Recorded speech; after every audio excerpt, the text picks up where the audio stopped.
Most people wake up and immediately reach for their phone, check messages, scroll through headlines, or turn on a light indoors that's nowhere near the intensity of what the brain actually needs to function well.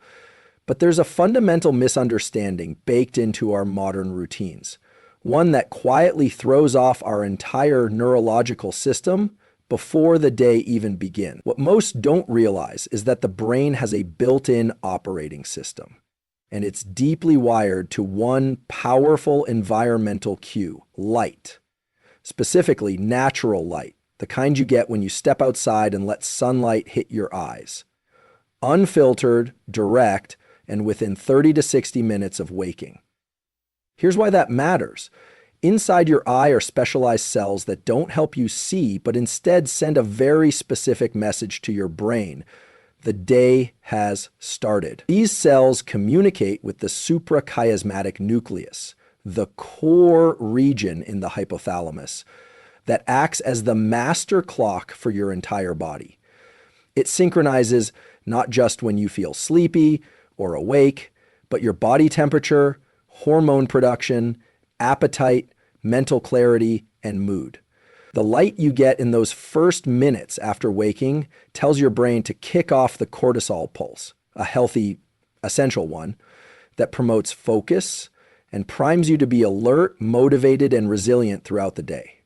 But here's the catch. Indoor light, even bright LED or overhead office lighting, doesn't cut it. The intensity of indoor light rarely exceeds 1,000 lux. You need closer to 10,000 lux to get that full neurological signal. And even on a cloudy morning, outdoor light hits that range. When you skip this window of early light, you don't just feel sluggish, you're actually sending the wrong timestamp to your brain's circadian rhythm. That can delay the release of melatonin at night, disturb your sleep, impair hormone function, and lead to mood instability, low energy, and a cascade of neurochemical misfires. The solution is so simple, it almost sounds too easy to be true. Go outside within the first hour of waking. No sunglasses, no glass barriers, just real light in your eyes for 5 to 10 minutes. If the sun isn't up yet or you wake before dawn, turn on the brightest indoor light possible until you can step outside. And on days when the sun does rise and you still stay inside, that's a missed opportunity. It's like skipping the most important neural activation ritual your body depends on. This isn't just about feeling more awake. It's about anchoring every biological rhythm that supports optimal function. Your cognitive performance, memory encoding, metabolism, stress regulation, and even emotional resilience all hinge on that first light exposure. It's foundational, it's free, and yet most people never leverage it because they think performance starts with coffee or productivity app, but it doesn't. It starts with light. If you want to change your brain, your energy, your mood, and your life, start by stepping outside. That's where it begins. There's a lot of confusion around dopamine. People hear the word and immediately associate it with pleasure or reward, like it's just the chemical that makes you feel good. But dopamine isn't about the high. It's about what comes next. It's the neurochemical driver of motivation, effort, persistence, and the desire to pursue goals, not just achieve them. And the way your brain releases in response to dopamine has everything to do with how effectively you move forward in life, not just how you feel in the moment. Here's what's critical to understand. Dopamine isn't released only when you succeed. It spikes in anticipation of effort, in the process of pursuit, especially when the brain perceives that the effort is meaningful. That means every time you take a step toward a goal, even a small one, your brain rewards that forward motion with dopamine.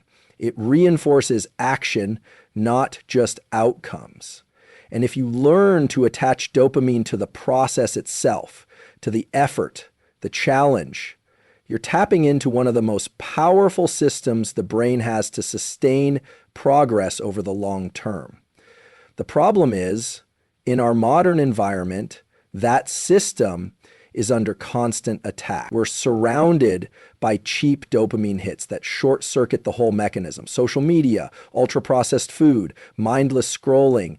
They flood the system with artificial stimulation without any effort or meaning behind it. So the baseline level of dopamine, the amount your brain maintains at rest, starts to drop. When the baseline drops, the highs don't feel as high, the motivation fades, and the ability to stay focused or engaged with real effort-based activities starts to collapse. What's worse is that this desensitization can happen without you even noticing. You wake up, check your phone, get a little spike from likes or notifications. You snack throughout the day, bounce between apps, avoid discomfort. But what's really happening is you're teaching your brain that effort isn't necessary for reward, and that rewires how the dopamine system responds to the real, meaningful things in life. Work feels harder, long-term goals feel boring, even relationships can lose their edge when your brain has been hijacked by 1,000 little hits of meaningless pleasure. But there's a way to take it back. You can reset the system.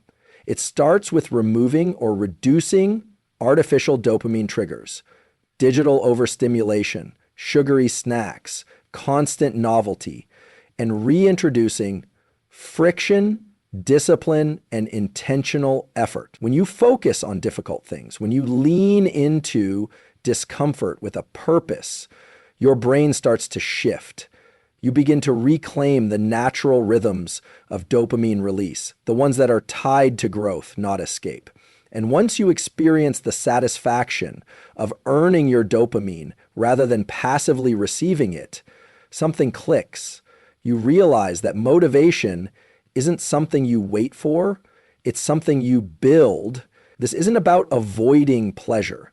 It's about reclaiming control over the system that generates drive, resilience, and momentum. When you understand how to direct your dopamine, not just chase it, you're no longer reactive to your environment. You become someone who creates forward motion deliberately every day. Because if you want to be unstoppable, you need to stop outsourcing your motivation. Most people think of sleep as this passive state where the body shuts down and you just rest. But that's not what's actually happening. When you fall asleep, your brain is anything but idle. It's running one of the most complex, high-performance repair and learning programs known to science. Every single night, your brain cycles through phases: deep sleep, light sleep, REM sleep, and each one plays a precise role in rebuilding you neurologically, cognitively, and emotionally. During deep sleep, your brain clears out waste products, literally flushing out toxins through the glymphatic system. This process helps prevent long-term cognitive decline, but more immediately, it sharpens your focus and memory for the next day. Your muscles repair, your immune system gets recalibrated, and crucial hormones like growth hormone are released. But even more fascinating is what happens during REM sleep. This is when your brain integrates emotional experiences, connects abstract ideas, and tunes your ability to regulate stress and adapt to challenges. Sleep isn't rest. It's active recalibration. It's learning. It's stress recovery. It's immune defense. And when you compromise your sleep, even just a little, you're not just tired the next day, you're neurologically imbalanced. You're less emotionally resilient. Your ability to make decisions, handle pressure, and stay focused takes a measurable hit. One bad night of sleep can reduce the activity in your prefrontal cortex, the part of your brain responsible for logic, planning, and emotional control, and increase activity in the amygdala, which drives fear, impulsivity, and overreaction. Now, here's the kicker. Most people sabotage their sleep without realizing it through tiny habits that accumulate massive consequences. Eating too late pushes your body temperature up, which can delay the onset of deep sleep. Blue light exposure from screens at night suppresses melatonin, the hormone that tells your brain it's time to sleep. Even staying inside all day, away from sunlight, disturbs your circadian rhythm and confuses your brain about when to be alert and when to wind down. The way you behave during the day dictates the quality of your sleep at night. That means getting sunlight early, moving your body, avoiding caffeine too late in the day, and giving your brain a true wind down period before bed. Not just lying in bed scrolling through your phone. That's not rest. That's stimulation. What your brain needs is predictability, darkness, and a cool environment to trigger the natural cascade of neurochemicals that guide you into the sleep architecture that rebuilds your nervous system. It's also important to understand that sleep is not something you make up easily. You can't deprive your body all week and think that crashing for 12 hours on the weekend resets everything. Sleep has a rhythm, and the brain thrives on consistency. Going to bed and waking up at roughly the same time every day isn't just good advice. It's fundamental for aligning the neural machinery that supports focus, performance, and emotional balance. So the next time you think about pushing past bedtime to get more done, remember this: the most productive thing you can do might be to shut everything down and let your brain do its real work. When people hear about cold exposure, most think it's just a trend or something extreme athletes do for bragging rights. But the truth is, cold exposure is one of the most powerful tools we have for training the nervous system to respond differently to stress. And that's not about being tough for the sake of it. It's about rewiring how your brain and body handle pressure, discomfort, and challenge in real life. Here's what happens when you deliberately expose yourself to cold.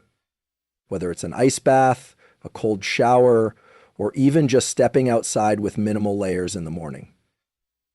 Your body instantly activates the sympathetic nervous system. Heart rate goes up, breathing rate changes, norepinephrine is released, and your brain lights up with alertness. That part is automatic. But what matters is what happens next. If you stay in the cold, controlled, deliberate, breathing steadily, you start teaching your nervous system a new response. You're creating a separation between the physiological stress signal and the psychological panic response. That separation is everything. It means you're no longer at the mercy of every stressor in your environment. You're developing what's called top-down control, where the prefrontal cortex starts regulating how the deeper, more reactive parts of your brain respond.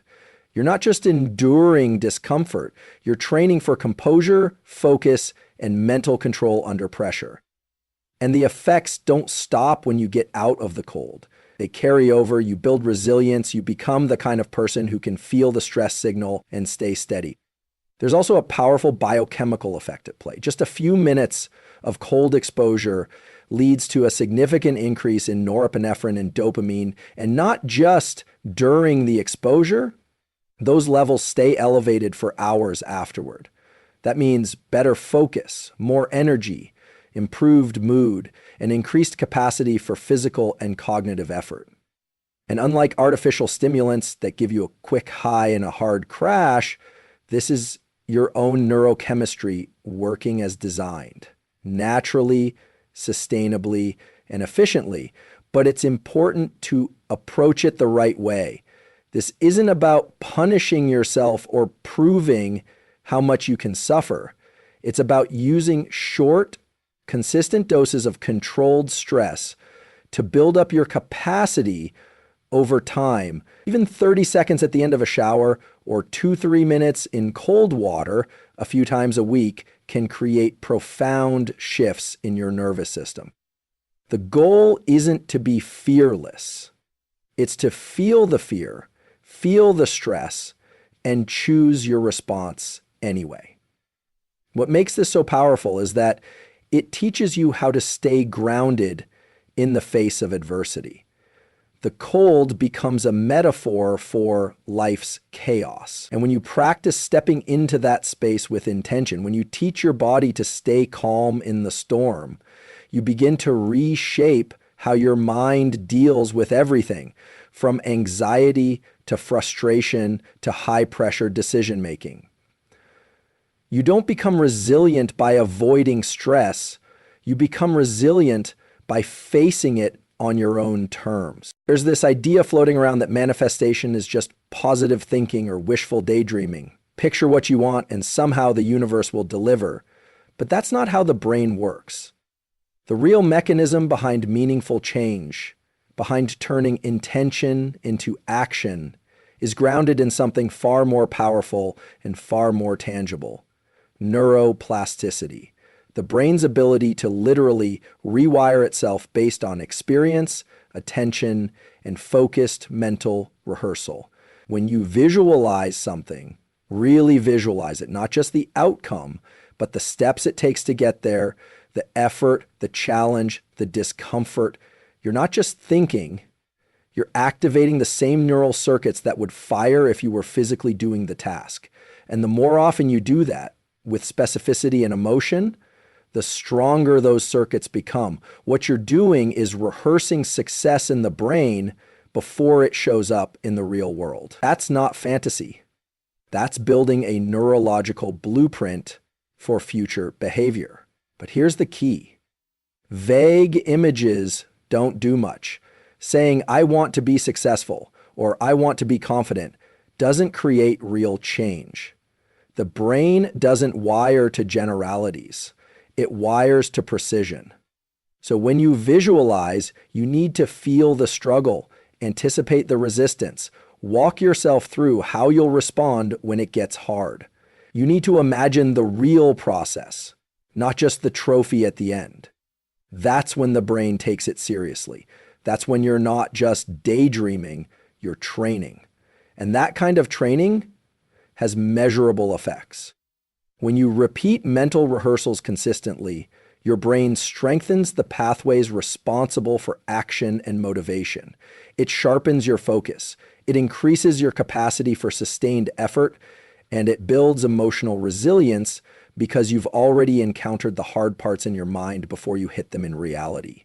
Your nervous system is no longer surprised by the challenge, it's prepared for it. What most people miss is that neuroplasticity doesn't care if the input is real or imagined. It responds to repetition, attention, and emotional intensity.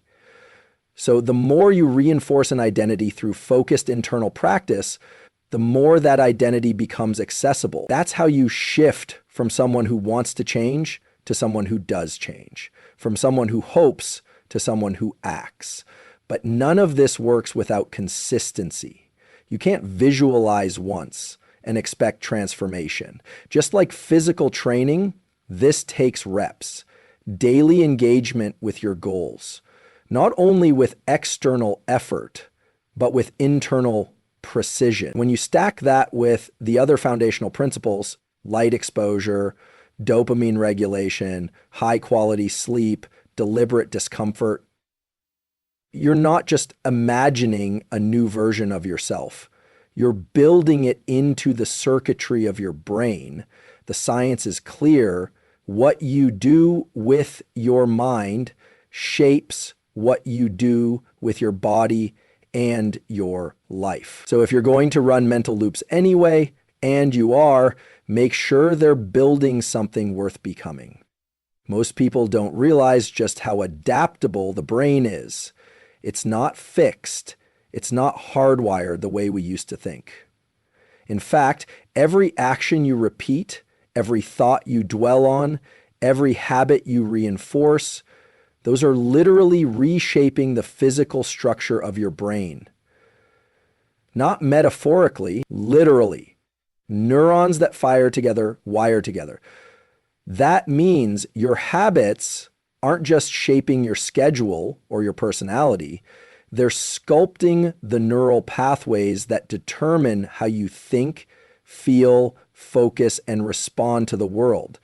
And this is happening whether you're conscious of it or not. You don't have to give your brain permission to change. It's already doing it. The question is, are you shaping it on purpose, or are you letting it be shaped by randomness, distraction, and convenience? Because every day your behaviors are casting a vote for the kind of brain you're going to live with tomorrow. Take something simple, like checking your phone first thing in the morning. Do that every day, and what you're reinforcing is a brain that craves novelty, that jumps between tasks, that struggles to sit with stillness or discomfort. Compare that with a habit like getting sunlight first thing, or writing down your top priorities for the day before consuming anything external. That builds a brain wired for clarity, focus, and self-direction. Same 10 minutes, totally different neural outcome. It's not about making huge changes all at once. The brain doesn't rewire overnight, but it's always rewiring in small increments. That's the power and the risk, because it means that every small choice matters. Every time you delay gratification, every time you stay with a task a little longer, every time you resist the urge to escape into distraction, you're strengthening the circuits of discipline, attention, and emotional regulation. On the flip side, if you reinforce avoidance, if you choose comfort over purpose day after day, those circuits start to dominate. And once they're dominant, they're harder to override. That's why bad habits feel like gravity. It's not just psychological, it's structural. You've built a brain that favors them. But the good news is that plasticity works both ways. If your brain has been shaped by years of unhelpful habits, it can also be reshaped by deliberate ones. You can train your brain to crave challenge, to stay focused longer, to find calm in stress. And it doesn't require perfection, it requires repetition. Even just 1% better each day compounds into massive change. Not just in outcomes, but in the architecture of the mind that drives those outcomes. Your identity, your resilience, your creativity. These aren't traits you're stuck with, they're skills you develop through repetition. And every small daily choice is an opportunity to vote for the future version of yourself. That's not motivational fluff, that's neuroscience. So if you want to change your life, stop looking for the breakthrough moment. Start looking at the habits you're practicing every single day. Because the brain you wake up with a year from now is the one you're building today.